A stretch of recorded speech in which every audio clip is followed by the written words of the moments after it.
Здравствуйте! В эфире информационный выпуск «Вести. Чеченская Республика». В студии я, Лейла Муртазова, и в начале главные темы выпуска. Всегда наготове. Такие тренировки у нас проводятся на постоянной основе. Проводятся они для того, чтобы личный состав отряда был в готовности выполнить любые задачи, которые возлагаются на него.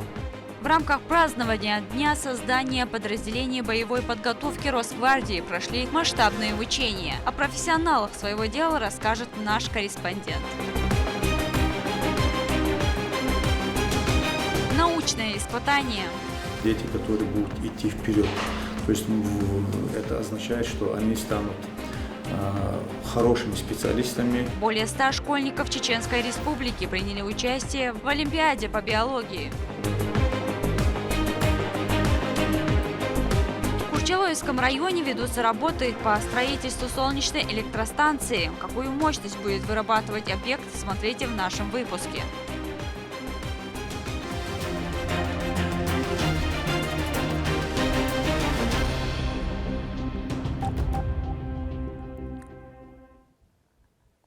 Юбилейную дату отметили подразделения боевой подготовки Росгвардии. В честь данного события состоялись учения. В обезвреживании условного противника приняли участие сотрудники ОМОН «Ахмат-Крепость». Продолжит Турпалали Тайсумов.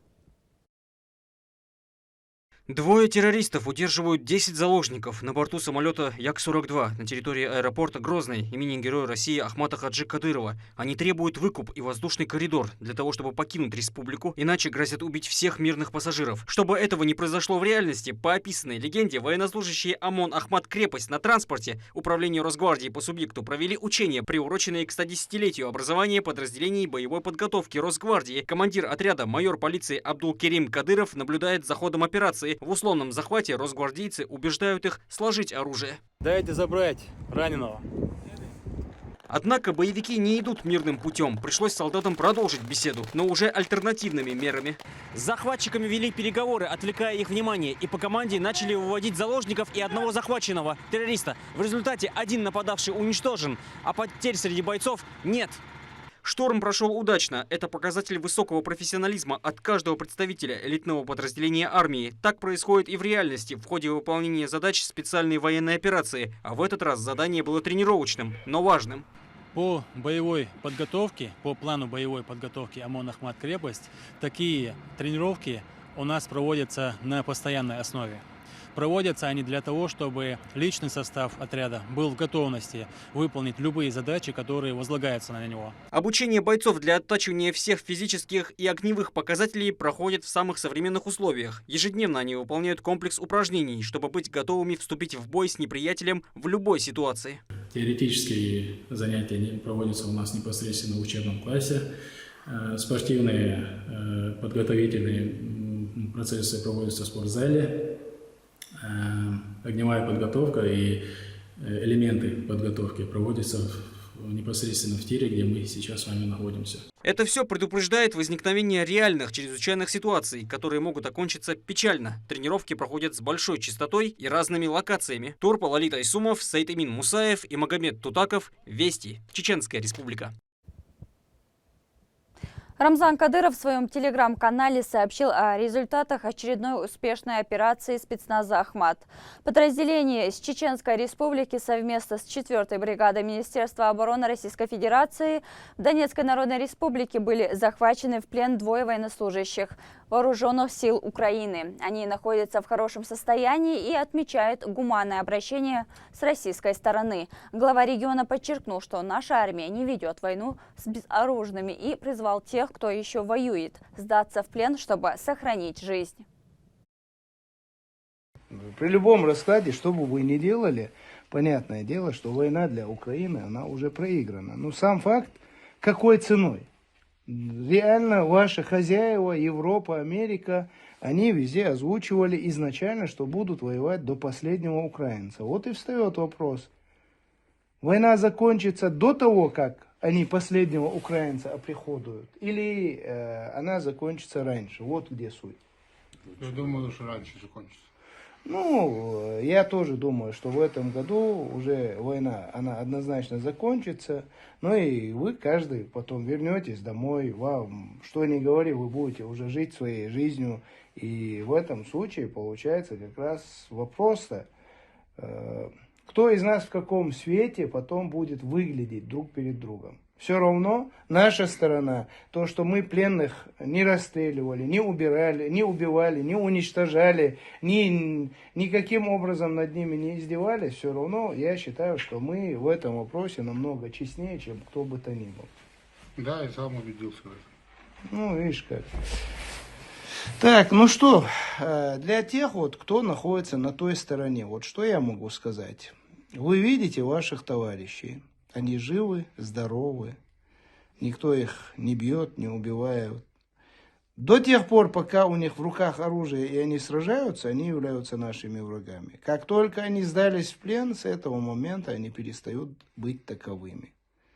Поэтому всем советую, кто находится еще на той стороне, сдавайте оружие. Это для вас второй шанс в жизни.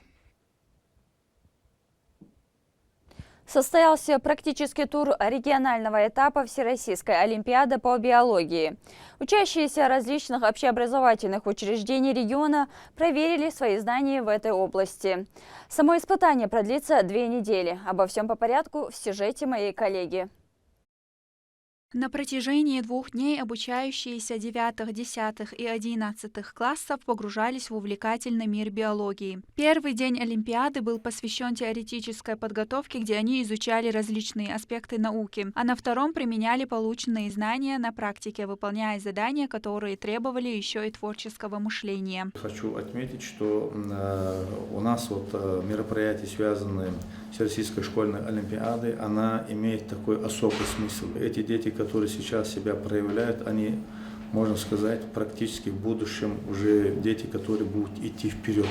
То есть это означает, что они станут хорошими специалистами, лучшими патриотами нашей страны. Хочу поблагодарить главу республики, который отмечает роль системы образования региона и также создает все условия для того, чтобы, значит, у нас проходили такие мероприятия и также, значит, сама система образования была на уровне выше. Состязание включает в себя письменные задания, охватывающие различные разделы учебного материала, и проводится отдельно для 3 возрастных групп. Перед началом теоретического тура каждый участник получил бланки заданий и листы для ответов. Организация мероприятия стала возможным благодаря региональному центру выявления и поддержки одаренных детей «Ахмат», который взял на себя подготовку и координацию всей Олимпиады. По итогам будут определены самые одаренные, которые получат шанс бороться за место в финале. Я чувствую себя очень даже, скажем, уверенно. Надеюсь, что у меня все получится. Я займу 1 место по Олимпиаде по биологии. Для меня это будет большой честью представлять Чеченскую Республику в Москве. И я только надеюсь на то, что это произойдет. Это будет для меня существенным знаком, когда я буду поступать в медицинский. Олимпиада по биологии – это не просто конкурс, это мост, соединяющий юные умы с научным миром, который открывает новые горизонты и возможности. Каждый участник, преодолевая сложности и проявляя свои способности, делает шаг навстречу своим мечтам и целям. Лимда Джамалдинова, Магомед Тутаков, Вести, Чеченская Республика. В Курчелоевском районе ведется строительство 3-й по счету в регионе солнечной электростанции. Она станет ощутимой поддержкой всему району. О возможностях проекта расскажет Медина Мударова.